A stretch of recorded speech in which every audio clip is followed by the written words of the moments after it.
Hello learners, so this is Ashish Kumar once again. Welcome you all to WS Cube Cyber Security. Learners, आज की इस video में हम बात करने वाले हैं all about HTTP status codes. Status codes क्या है, शायद हमें इसके बारे में कोई आइडिया ना हो, तो एक एग्जांपल लेके हम इस बात को समझते हैं कि फॉर एग्जांपल लर्नर्स, अगर आज मैं आपको कॉल करता हूं, तो जैसे ही मैं आपको कॉल कर रहा हूं, मैं जैसे ही आपके नंबर्स लिखे, कॉल के बटन पे क्लिक करा, मुझे किसी भी तरीके का रिस्पॉन्स मिल सकता है। मैं आपसे रिक्वेस्ट कर रहा हूँ कि मैं आपसे बात करना चाहता हूँ। बेसिकली मेरे डिवाइस से एक रिक्वेस्ट शेयर सेंड करी जा रही है आपके डिवाइस तक कि मैं आपसे बात करना चाहता हूँ। अब अगर ऐसे में अगर आप मेरा कॉल ना पिक करें, आप कॉल कट कर दें, तो यहाँ पे ये मुझे एक एक्नॉलेजमेंट देता है, मुझे एक अपडेट देता है, मुझे बताया जाता है कि भाई आप जिससे बात करना चाह रहे हैं वो फिलहाल अभी व्यस्त है, वो इंगेज्ड है, कहीं और बिजी है। और इसके अलावा अगर मैंने आपको कॉल किया है, अगर आप किसी और से बात कर रहे हैं, तो ये मुझे कहेगा कि अभी आप किसी और से कम्युनिकेशन कर रहे हैं, किसी और से बातचीत कर रहे हैं। और सर अगर हम यहीं पे फिर से एक बार मैं आपको कॉल करता हूँ और आप कॉल पिक कर लेते हैं, यानी आप और मैं कनेक्ट हो चुके हैं, हम आपस में बात कर रहे हैं। लेकिन सर अगर आप कहीं और बिजी हैं या आपका फ़ोन स्विच ऑफ है, आपने कॉल फॉरवर्डिंग चालू कर रखी है और मुझे किसी और कॉल पे रीडायरेक्ट करा जा रहा है, तो ऐसा भी रिस्पॉन्स आ सकता है कि आपको अभी इस कॉल से हम इस कॉल पे फॉरवर्ड कर रहे हैं। तो ओवरऑल लर्नर्स हो क्या रहा है, जब मैं आपसे बात करने के लिए आपको रिक्वेस्ट पैकेट भेज रहा हूँ, तो आपके पास राइट है कि आप मुझे अलग-अलग तरीके से रिस्पॉन्ड कर सकते हैं। बस मुझे पता होना चाहिए कि आप रिस्पॉन्स में कहना क्या चाह रहे हैं। क्या आप मेरा कॉल पिक कर रहे हैं? क्या आप कॉल पिक नहीं कर रहे हैं? क्या आप कहीं और बिज़ी हैं? या आप मुझे कहीं और रीडायरेक्ट कर रहे हैं? ऐसी ही सारी कम्युनिकेशन वेबसाइट्स में भी होती है। एक नॉर्मल सा यूज़र जो अपने ब्राउज़र में जाके लिखता है कि मुझे तो सर ws.com की वेबसाइट चलानी है, तो उसकी मशीन से एक रिक्वेस्ट पैकेज जनरेट होता है। बेसिकली ये पैकेज सर्वर को कह रहा है कि सर मैं आपकी वेबसाइट चलाना चाहता हूँ, यानी ws.com का जो भी सर्वर होगा, उसे ये कह रहा है कि मैं आपकी वेबसाइट चलाना चाहता हूँ। सामने वाला सर्वर कैसे भी रिस्पॉन्स कर सकता है। सर्वर कह सकता है कि हाँ, आपको जो डेटा चाहिए मैं सेंड कर देता हूँ, यानी सब सही है। सर्वर कह सकता है कि नहीं, आपको जो डेटा चाहिए वो तो एग्ज़िस्ट ही नहीं करता है, गलत है। सर्वर कह सकता है कि आप जो डेटा माँग रहे हो उसकी परमिशन नहीं है आपके पास एक्सेस करने की। या वो ये भी कह सकता है कि ये डेटा अगर आपको चाहिए तो आप दूसरे पेज पे जाके एक्सेस कर लो, यानी आपको कहीं और रीडायरेक्ट कर देगा, आपको कहीं और फॉरवर्ड कर देगा।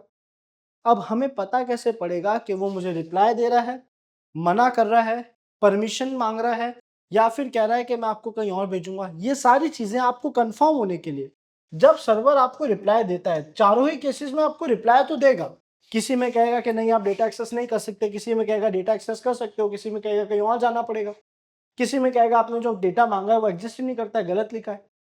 लेकिन चाहे कुछ भी हो, सर्वर हमें रिस्पॉन्स ज़रूर देगा और इस रिस्पॉन्स में स्टेटस कोड होगा, यानी एक यूनिक नंबर जिसको देखते ही आपको पता पड़ जाएगा कि सर्वर आपसे क्या कहना चाहता है, यानी सर्वर का पूरा जो मैसेज है वो शॉर्ट में आपको बताने के लिए स्टेटस कोड्स बनाए गए। अब ये कौन सा स्टेटस कोड क्या मैसेज लेके चल रहा है, कौन सा स्टेटस कोड आपको क्या समझाएगा, आज की इस वीडियो में हम यही सारी चीज़ें समझने वाले हैं। सो बिना देरी करते हुए स्टार्ट करते हैं और हम बात करने वाले हैं एचटीटीपी के डिफरेंट डिफरेंट स्टेटस कोड्स के बारे में। तो सबसे पहले स्टेटस कोड क्या है, इसका एक आइडिया तो आपको लग चुका है। सेकंड पॉइंटर है कि स्टेटस कोड कितने होते हैं और उसमें क्या-क्या ऑप्शंस हमारे पास अवेलेबल है। तो सर अगर हम बात करें स्टेटस कोड्स की, तो स्टेटस कोड पहली लाइन होती है एक रिस्पॉन्स पैकेट की, जो पैकेट सर्वर ने आपको भेजा है उसकी फर्स्ट लाइन में स्टेटस कोड लिखा हुआ होता है। कुछ ऐसा आपको लिखा हुआ देखने को मिलेगा जैसे कि 200 ओके। अब इसका मतलब क्या है? तो एक नंबर और उसके साथ एक मैसेज भेजा जा रहा है, जो आपको बता रहा है कि शायद सब कुछ सही है, आप जो डेटा माँग रहे थे आपको दिया जा रहा है। सेकंड पॉइंटर क्या कह रहा है? Indicating the result of the request, आपने जो रिक्वेस्ट भेजी थी उसका रिजल्ट ये कन्फर्म कर रहा है, सब सही है, डेटा एक्सेस कर सकते हो, नहीं कर सकते हो, अलग-अलग नंबर्स और उसके मैसेज के ज़रिए हमें पता पड़ेगा। यहाँ पे टोटल 5 ग्रुप्स बना रखे हैं, यानी 5 अलग-अलग एक्नॉलेजमेंट्स बना रखे हैं जो आपको कन्फर्म करेंगे कि आपकी भेजी हुई रिक्वेस्ट के बदले में आपको कैसा या क्या रिप्लाई मिल रहा है। अब वो 5 स्टेटस कोड्स क्या है या फिर जो 5 ग्रुप्स हैं वो क्या है? तो सर 100 की रेंज के कुछ स्टेटस कोड्स हैं, 200 की रेंज के, 300 की रेंज के, 400 की रेंज के और 500 की रेंज के। इन पाँचों रेंजेस के डिफरेंट डिफरेंट स्टेटस कोड है, जैसे 101, 100, 102, ऐसे ही हर एक रेंज के कुछ नंबर्स हैं जो आपके लिए अलग-अलग मैसेजेस लेकर चल रहे हैं। हमने कहा ठीक है, स्टार्ट करते हैं, समझते हैं सबसे पहली रेंज को, 100 की रेंज को समझते हैं सबसे पहले। तो 100 रेंज में अगर आप देखोगे तो पूरी 100 रेंज का जो मेन मैसेज है या पूरी 100 रेंज जो आपको समझाना चाह रही है, वो है इन्फॉर्मेशनल डेटा। ये अपने साथ क्या लेके चलती है? सर कुछ इन्फॉर्मेशनल डेटा, कुछ इन्फॉर्मेशन प्रोवाइड करेगी। फॉर एग्जांपल इसका एक स्टेटस कोड हमें अभी पढ़ना है व्हिच इज़ 100, जिसका मतलब है कंटिन्यू। ये क्या कहना चाह रहा है? इसकी डेफिनिशन कह रही है continue the connection for receiving complete message body using request. Sir कई बार ऐसा होता है कि आपको जो पैकेट भेजा जा रहा है उस पैकेट में बहुत ज़्यादा डेटा है, वो डेटा बहुत बड़ा है जो एक ही पैकेट में नहीं आ सकता। तो ऐसे में एक डिवाइस दूसरे डिवाइस को कहता है कि रुको अभी कनेक्शन को एक्टिव ही रखो, कनेक्शन तोड़ो मत। क्यों मत तोड़ो? क्योंकि जो बड़ा सा पैकेट था मैं उसे छोटे छोटे पार्ट्स में डिवाइड करके आपको सेंड कर रहा हूँ। ऐसे में हमें 100 का स्टेटस कोड मिलता है जिससे कंफर्म हो जाता है कि सर अभी कनेक्शन तोड़ा नहीं जाएगा, अभी कनेक्शन बना के रखा जाएगा ताकि आपको धीरे-धीरे करके सारा का सारा डेटा जो है वो ट्रांसफ़र करा जा सके। जो ट्रांज़ैक्शंस हैं, आपके एक बड़े पैकेट को छोटे-छोटे पार्ट्स में डिवाइड करके जो ट्रांज़ैक्शन करना है वो हो सके। इसका मतलब है कनेक्शन को अलाइव रखने के लिए, कनेक्शन को एक्टिव रखने के लिए एक टीसीपी कनेक्शन ताकि बंद ना हो। एक और चीज़ समझा देता हूँ। होता क्या है कि सर एचटीटीपी अकेले बातचीत नहीं करता। हमने पहले भी इस बारे में पढ़ा है। पहले टीसीपी की मदद से ट्रांसपोर्ट लेयर में टीसीपी की मदद से कनेक्शन बिल्ड होता है। उसके बाद एचटीटीपी उसकी मदद से डेटा ट्रांसफर करता है, एचटीटीपी अपने पैकेट बनाता है और सेंड करता है। तो भाई टीसीपी को कौन समझाएगा कनेक्शन तोड़ना है, बना के रखना है। सर ये स्टेटस कोड की मदद से टीसीपी को भी समझ आ जाएगा, वैसे एक हेडर की मदद से पता पड़ता है, बट इससे हमें आइडिया लग जाएगा कि कनेक्शन तोड़ा नहीं जा रहा है। अब बात करते हैं कुछ नेक्स्ट हेडर्स की या कुछ नेक्स्ट स्टेटस कोड्स की, जिसमें हमारे पास है 200 की रेंज, जिसका ओवरऑल मैसेज है द रिक्वेस्ट वाज सक्सेसफुल। यानी आपने जो चीज़ मांगी थी, आपने जो टास्क करने को कहा था, आपने जो डेटा मांगा था, वो आपको सक्सेसफुली प्रोवाइड करा जा रहा है। तो देखते हैं यहाँ पे सबसे पहले जो नंबर है 200 है, जिसका मैसेज है ओके, इसके साथ जो मैसेज चलता है वो ओके है और इसकी डेफिनेशन कह रही है request was successful and the response body contains the result of the request. यानी ये कह रहा है कि सर आपको जो डेटा चाहिए था, आपने जो मांगा था, आपको वही डेटा मिल रहा है। आपके रिस्पॉन्स में आपकी रिक्वेस्ट का जो रिजल्ट होना चाहिए था, जो डेटा होना चाहिए था, वही भेजा जा रहा है। इसीलिए स्टेटस कोड में रिस्पॉन्स के पहली लाइन में आपको 200 लिखा हुआ दिख जाएगा और ओके लिखा हुआ दिख जाएगा, यानी आपने जो मांगा है आपको दिया जा रहा है। बात करते हैं 201 की, जहां पे लिखा हुआ है क्रिएटेड। इसमें कह रहा है is returned in response to a put request to indicate that the request was successful. शायद आप लोगों को याद होगा मेथड के बारे में बात कर रहे थे, गेट, पोस्ट, पुट, पैस, डिलीट। यहाँ पे हमने देखा था दो ऐसे मेथड्स हैं जिन्हें मोस्ट डेंजरस मेथड कहा जाता है, पुट एंड डिलीट। तो जब आप पुट मेथड की परमिशन लेते हो, जब आप पुट मेथड को यूज लेते हो, तो इसकी मदद से आप सर्वर पे कोई डेटा अपलोड कर सकते हो। तो पुट के आगे आप जो भी एड्रेस और डेटा दोगे वहां पे वो कंटेंट अपडेट हो जाएगा। ऐसा पुट का कुछ काम है। मेरा डेटा अपडेट हुआ है या नहीं मुझे कैसे पता पड़ेगा? फॉर एग्जाम्पल, अगर हम टेस्टिंग के लिए, पेनिट्रेशन टेस्टिंग के लिए वेबसाइट के किसी हिस्से में पुट मेथड को यूज लेने की कोशिश कर रहे हैं, बिकॉज पुट की परमिशन किसी यूजर के पास नहीं होनी चाहिए, नॉर्मल यूजर्स के पास नहीं होनी चाहिए, केवल एडमिन के पास होती है। तो अगर एक नॉर्मल यूजर पुट को यूज लेने की कोशिश कर रहा है बग बाउंटी के लिए, कमियां ढूंढने के लिए, तो उसे कैसे पता पड़ेगा कि पुट के आगे जो उसने डेटा मेंशन करा था वो अपडेट हुआ है या नहीं? सर इस स्टेटस कोड की मदद से। अगर उसे रिस्पॉन्स के स्टेटस कोड में 201 लिखा हुआ दिखता है, इसका मतलब पुट की मदद से आप जो डेटा अपडेट कर रहे थे वो सक्सेसफुली अपडेट हो चुका है। तो यानी यहाँ पे उस मेथड को यूज लेने की परमिशन है, यानी वहां पे आपको वल्नरेबिलिटी मिल चुकी है। आई होप आप सभी को 201 का मतलब समझ आ गया है कि पुट के जरिए जब आपका डेटा अपडेट हो जाता है तो आपको कंफर्मेशन देने के लिए, एक्नॉलेजमेंट देने के लिए 201 का यूज लिया जाता है, जो कहता है कि आपका लिखा हुआ डेटा अपडेट हो चुका है। बात करते हैं नेक्स्ट रेंज की, नेक्स्ट स्टेटस ग्रुप की, विच इज 300 एक्सेस। 300 में अगर आप देखोगे तो the client is redirected to a different resource. यानी यहाँ पे आपको किसी एक जगह से दूसरी जगह भेजा जा रहा है, जिसके कई सारे रीजंस हो सकते हैं। हो सकता है मैंने जो पेज मांगा एग्जिस्ट ही नहीं करता। हो सकता है मैंने जो पेज मांगा उसको एक्सेस करने की मेरी परमिशन नहीं है, तो मुझे वहां भेज दिया जाएगा जो मुझे एक्सेस करने की परमिशन है। हो सकता है मैंने जो पेज मांगा है वहां भी कोई मेंटेनेंस का काम चल रहा है, इसीलिए मुझे कहीं और भेजा जा रहा है। यानी बहुत सारे ऐसे रीजंस हैं जिसकी वजह से, मल्टीपल ऐसे रीजंस हैं जिसकी वजह से मुझे एक जगह से दूसरी जगह रीडायरेक्ट करा जा रहा है, भेजा जा रहा है। अब वो हमें स्टेटस कोड्स की मदद से समझ आएगा। फॉर एग्जाम्पल 301, जहां पे लिखा हुआ है मूव्ड परमानेंटली, यानी इस पेज को परमानेंट बेसिस पे मूव कर दिया गया है, शायद ये ऐसा कहना चाह रहा है। इसकी डेफिनेशन देखते हैं। Redirects to a different URL using location header use new URL. यानी क्या कह रहा है कि आपको दूसरे पेज पे भेजा जा रहा है। और क्यों भेजा जा रहा है? क्योंकि आप जो पेज एक्सेस करना चाह रहे थे वो तो हमेशा के लिए मूव कर दिया गया है, कहीं और भेज दिया गया है, तो अब आपको भी वहीं भेजना है। और आपको कहाँ भेजा जा रहा है एग्जैक्टली अगर आप ये देखना चाहते हो कि मैंने तो ws.com लिखा था या wscubetech.com/login.php लिखा था, लेकिन अब मुझे wscubetech/login पे रीडायरेक्ट करा जा रहा है, वो php हट गया और /login पे रीडायरेक्ट करा जा रहा है। तो आपको ये बात कैसे पता पड़ेगी कि आपको wscubetech.com/login.php से लेके कहाँ पे जा रहे हैं, भेजा कहाँ जा रहा है। तो सर उसी रिस्पॉन्स पैकेट में एक हेडर होगा लोकेट नाम का। उस लोकेशन नाम के हेडर में उसमें ये मेंशन करा जाएगा, वो एड्रेस दिया जाएगा जहाँ पे आपको लेकर जाया जाएगा, जहाँ पे आपको लेकर जा रहा है, जहाँ पे आपको रीडायरेक्ट कर रहा है। तो लोकेशन हेडर में क्या देखने को मिलता है सर, जहाँ हमें भेज रहे हैं वो यूआरएल हमें लोकेशन हेडर में देखने को मिल जाता है। उसके बाद हमारे पास जो नेक्स्ट हेडर आता है वो है 302, जिसका नाम है फाउंड, यानी आप जो पेज ढूंढना चाह रहे थे वो मिल चुका है। हो सकता है आपने स्पेलिंग गलत लिखी हो सकता है आपने पेज का एड्रेस सही ना लिखा हो, बट हमें पता है आप कौन सा पेज कहना चाह रहे हो।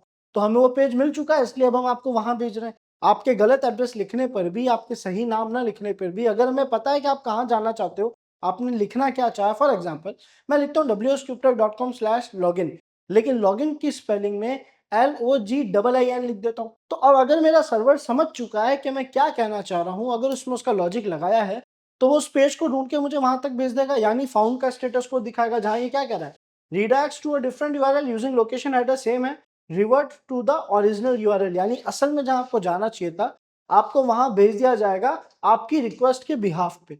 हमने कहा ठीक है। फिर आता है 304, जिसका मतलब है नॉट मॉडिफाइड। ये क्या कहना चाह रहा है, तो शायद आप लोगों को कैशे के कंसेप्ट याद होंगे, अभी समझ आ जाएगा। Instructs the browser to use its cache copy of the requested resource if modified since and if none match are there. Basically ये कहना चाह रहा है, हमने if none match if modified since header के बारे में पढ़ा था, जो अपने ब्राउजर में जो कैशे डेटा पड़ा है एक वेबसाइट का, ताकि वेबसाइट फास्ट लोड हो सके, उसका कुछ इन्फॉर्मेशन जैसे ई टैग, उसकी लास्ट मॉडिफिकेशन, डेट टाइम ले जाके सर्वर को बताते हैं। अब अगर सारा डेटा सेम है ना, सर्वर के पास जो फाइल है हमारे पास भी वो फाइल है, यानी ई टैग मैच कर रहे हैं। सर्वर के पास जो टाइम का कैशे फाइल था हमारे पास भी उसी टाइम का कैशे फाइल है, यानी अगर सारी चीजें सेम हैं और सर्वर ये कहना चाहता है कि मेरे पास आपके लिए कोई नई फाइल नहीं है, आपके ब्राउज़र में जो कैशे पड़ा है आप उसे यूज़ ले सकते हो। तो क्या सर्वर मुझे अपनी वेबसाइट से वापस मेरे डिवाइस पे रीडायरेक्ट कर रहा है? तो वहाँ पे हमें 304 का स्टेटस कोड देखने को मिलेगा, जो कहेगा कि नहीं, नहीं कोई भी चेंजेस नहीं है, कोई मॉडिफिकेशन नहीं हुए हैं, आपके पास जो कैशे पेज पड़ा है आप उसी को यूज़ ले सकते हो। तो हम सर्वर से पेजेस ना लेकर अपने कैशे पेजेस तक रीडायरेक्ट हो जाएँगे, और इस बात के बारे में हमें पता पड़ता है 304 की मदद से, नॉट मॉडिफाइड की मदद से। इसका मैसेज है। आई होप लर्नर्स आपको ये बात समझ आई होगी। अब बात करते हैं कुछ और स्टेटस कोड के बारे में। तो हमारे पास आता है 400 का स्टेटस कोड। इसकी डेफिनेशन, इसका फुल फॉर्म क्या है? The request contains an error of some kind, यानी किसी ना किसी रीजन से, किसी वजह से, आपकी रिक्वेस्ट की वजह से एक एरर जनरेट हुआ है। आपकी रिक्वेस्ट में कुछ गड़बड़ है, आपकी रिक्वेस्ट में एरर जनरेट हुआ है। तो देखते हैं कौन कौन से स्टेटस कोड है, क्या कह रहा है। सबसे पहला 400, जो कह रहा है बैड रिक्वेस्ट। क्यों कह रहा है ये ऐसा? Indicates that the client submitted N invalid HTTP request. आप सभी को पता है एक एचटीटीपी का जो रिक्वेस्ट पैकेट है उसका एक फॉर्मेट है। पहले वो मेथड बताता है, फिर वो एड्रेस बताता है, फिर एचटीटीपी का वर्जन बताता है, फिर सारे के सारे हेडर्स आते हैं, host, accept, accept language, accept encoding, user agent, content length, ये सब हेडर्स आते हैं। उसके बाद बॉडी सेक्शन आता है। अब इस पूरे रिक्वेस्ट पैकेट का एक फॉर्मेट है जो आप खराब नहीं कर सकते, लेकिन सर हम कर तो सकते हैं। और अगर हमने इसे खराब कर दिया तो ऑब्वियसली बात है एरर आएगी। आप सोचो, एक फॉर्मेट था, एक पैकेट को भेजने का एक तरीका था, एक सिस्टमैटिक तरीका, आपने सिस्टमैटिक तरीके को खराब किया। मान लेते हैं एग्जाम्पल के तौर पे जो फर्स्ट वर्ड है वहां पे गेट लिखा हुआ होना चाहिए था, अब आपने यू गेट कर दिया, टी गेट कर दिया, कुछ भी लिख दिया आपने वहां पे। बेसिकली आपने उसे मॉडिफाई कर दिया। अब उस पूरे पैकेट का फॉर्मेट खराब हो चुका है, वो समझ नहीं पा रहा आप क्या कहना चाह रहे हो, और ऐसे में क्या होगा, एरर आएगा 400 का, जो कह रहा है कि आपने रिक्वेस्ट में कुछ ना कुछ ऐसे चेंजेस करे हैं, कुछ ना कुछ ऐसा गलत लिखा है जिसकी वजह से एरर आ चुका है। आई होप सभी को 400 समझ आया होगा। बात करते हैं 401 की, जिसमें लिखा है अनऑथोराइज्ड। नाम पढ़ के शायद समझ आ रहा है कि आपके पास परमिशन नहीं है डेटा एक्सेस करने की। लेट्स सी क्या कह रहा है। Indicates that the server requires HTTP authentication before the request will be generated, यानी ये कह रहा है भाई आप जो डेटा मांग रहे हो वो डेटा आपको डायरेक्टली नहीं दिया जा सकता जब तक आप खुद को वेरीफाई ना करो, क्योंकि वो डेटा शायद केवल एडमिन के लिए। तो पहले आप खुद को ऑथेंटिकेट करो। एचटीटीपी के हमने 3 ऑथेंटिकेशन टेक्निक्स लास्ट वीडियो में समझी है, तो कह रहा हूँ तीनों में से कोई भी एक टेक्निक जो भी हमें चाहिए उस तरीके से ऑथेंटिकेट करो, वेरीफाई करो कि आप एक एडमिन यूजर हो, क्योंकि आप जो फाइल एक्सेस करना चाहते हो वो तो एडमिन के लिए ही है। तो जब हम खुद को वेरीफाई करेंगे तभी हमें बेसिकली डेटा एक्सेस करने देगा, लेकिन नहीं वेरीफाई करा है तो अनऑथोराइज्ड का एरर भेजेगा, कहेगा कि नहीं अभी आप इस डेटा को एक्सेस नहीं कर सकते, पहले आपको वेरीफाई करना पड़ेगा। फिर हमारे पास आता है 403, जिसका फुल फॉर्म है फॉरबिडन, जिसका मैसेज है फॉरबिडन। इसकी डेफिनेशन क्या है? Indicates that no one is allowed to access the requested resource. ये कह रहा है कि ऐसा कहा जा रहा है, आपको ऐसा अपडेट करा जा रहा है कि कोई भी अलाउड नहीं है इस डेटा को एक्सेस करने के लिए। उसके बाद कह रहे हैं regardless of authentication, instead of क्या आप खुद को वेरीफाई कर लो, ऑथेंटिकेट कर लो, आप बता दो कि भाई आप ओनर हो, एडमिन हो, आपके पास ताकत है डेटा एक्सेस करने की। मान लेते हैं कोई ऐसा पेज है, एसटी एक्सेस पेज है, अब उसकी परमिशन तो किसी के पास नहीं होती, केवल एडमिन के पास होती है जो सर्वर को लॉगिन करके उस पेज को देखता है। ऐसे में एक नॉर्मल यूजर कह रहा है कि भाई मुझे एसटी एक्सेस पेज को एक्सेस करना है, एक ऐसा पेज जो वेब सिक्योरिटी में, वेब रूल्स में बहुत इंपॉर्टेंट रोल प्ले करता है। तो अब एक नॉर्मल यूजर कह रहा है मुझे वो पेज एक्सेस करना है, क्या उसे पेज दिया जाएगा? डेफिनेटली नहीं। इंस्टेंट ऑफ कि वो खुद को ऑथेंटिकेट करके बता दे कि नहीं मैं तो एडमिन हूं, तब जाके हो सकता है उसे पेज दिखा जाए, अदरवाइज नहीं दिखा जाएगा। तो क्या स्टेटस कोड आएगा? 403 यानी फॉरबिडन, यानी you are not allowed to access this page, या कोई भी अलाउड नहीं है इस पेज को एक्सेस करने के लिए instead of authentication, instead of admin. I hope learners ये 400 के कुछ स्टेटस कोड आपको समझ आए होंगे। अब हम बात करते हैं कुछ और स्टेटस कोड के बारे में 400 की रेंज के, जहां पे हमारे पास आ रहा है 404, जिसकी डेफिनेशन, जिसका फुल फॉर्म है नॉट फाउंड, और इसकी डेफिनेशन क्या कह रही है? Indicates that the requested resource does not exist. आप जो चीज मांग रहे हो वो एग्जिस्ट ही नहीं करती है। अब मैंने एग्जांपल के तौर पे लिख दिया wscuptech.com/free-laptop, ऐसा कुछ भी सर्च कर दिया जो उस फील्ड का ही नहीं है, जहां पे उससे रिलेटेड कोई पेज ही नहीं है, कोई डेटा ही नहीं है, यानी मैंने wscuptech एक ऐसी चीज मांगी, एक ऐसा पेज मांगा जो एग्जिस्ट ही नहीं करता है। तो अब मैंने जो चीज मांगी अगर एग्जिस्ट नहीं करती है तो मुझे एरर तो मिलेगा, विच इज नॉट फाउंड, कि आप जो डेटा मांग रहे हो हमें तो कहीं नहीं मिल रहा, आपने गलत लिखा है। फिर आता है 405, जिसका आ रहा है मेथड नॉट अलाउड। एक और इंटरेस्टिंग हेडर है, ध्यान से समझना इसकी डेफिनेशन क्या कह रही है। Indicates that the method used in the request is not supported for the specific URL. For example, एक नॉर्मल सा पैकेज जा रहा था, हमने वहां पे मेथड में गए, चेंज करके पुट या डिलीट या कोई ऐसा मेथड लिख दिया जिसकी परमिशन ऑब्वियस सी बात है हमारे पास नहीं होनी चाहिए, ना ही है। तो हमें रिस्पॉन्स में देखने को मिलेगा 405 कि ये आपने जो मेथड यूज लिया इसकी तो परमिशन आपके पास है ही नहीं, आप इस मेथड को यूज कैसे ले रहे हैं? तो वहां पे हमें 405 देखने को मिलेगा। फिर आता है 413, जिसका डेफिनेशन, जिसका फुल फॉर्म है या जिसका मैसेज है रिक्वेस्ट एंटिटी टू लार्ज। क्या कह रहा है? बहुत शायद क्लियर है, ये नाम पढ़ के समझ आ गया होगा। ये कह रहा है this indicates that the body of your request is too large for the server to handle which can lead to buffer overflow. यानी ये कह रहा है कि आपको जो रिक्वेस्ट पैकेट के जरिए, आप जो मुझे रिक्वेस्ट पैकेट के जरिए डेटा भेज रहे हो, बॉडी में जो आपने जो भी अपने बारे में लिखा है, ये एक इतना बड़ा पैकेट है कि अगर ये सर्वर डायरेक्टली सपोर्ट कर ले, अगर सर्वर्स को डायरेक्टली एक्सेप्ट कर ले, तो जब सर्वर का प्रोसेसर से प्रोसेस करेगा तो वो लीड करेगा एक तरीके के डॉस अटैक की तरफ जो मेमोरी पे होता है, जिसे हम बफर ओवरफ्लो कहते हैं, which is obviously not a good thing, because यहाँ पे ऐसा करने पे सर्वर क्रैश हो सकता है, मिसबिहेव कर सकता है, और कोई भी सर्वर ऐसा नहीं चाहेगा कि उसके पास एक इतना बड़ा पैकेट हो कि वो हैंग हो जाए, मिसबिहेव करे, उस पर बफर ओवरफ्लो जैसे अटैक्स हो जाए। तो वैसे में वो आपको एरर देंगे, 413 का स्टेटस कोड देंगे, जिसका मतलब है कि आपका रिक्वेस्ट पैकेट का जो डेटा है वो बहुत लार्ज है, या तो आप उसे छोटे छोटे पार्ट्स में डिवाइड करके, फ्रेगमेंटेशन बेसिकली हम कहते हैं, जिसे चंक इनकोडिंग में हम कहते हैं, तो छोटे छोटे पार्ट्स में डिवाइड करके या तो आप भेजो, या फिर आप उस पैकेट के डेटा को कम कर दो। ओवरऑल इतनी बड़ी साइज का पैकेट हम सपोर्ट नहीं करेंगे। बात करते हैं नेक्स्ट स्टेटस कोड की, जिसमें हमारे पास आता है 414, जो कह रहा है रिक्वेस्ट यूआरआई टू लॉन्ग।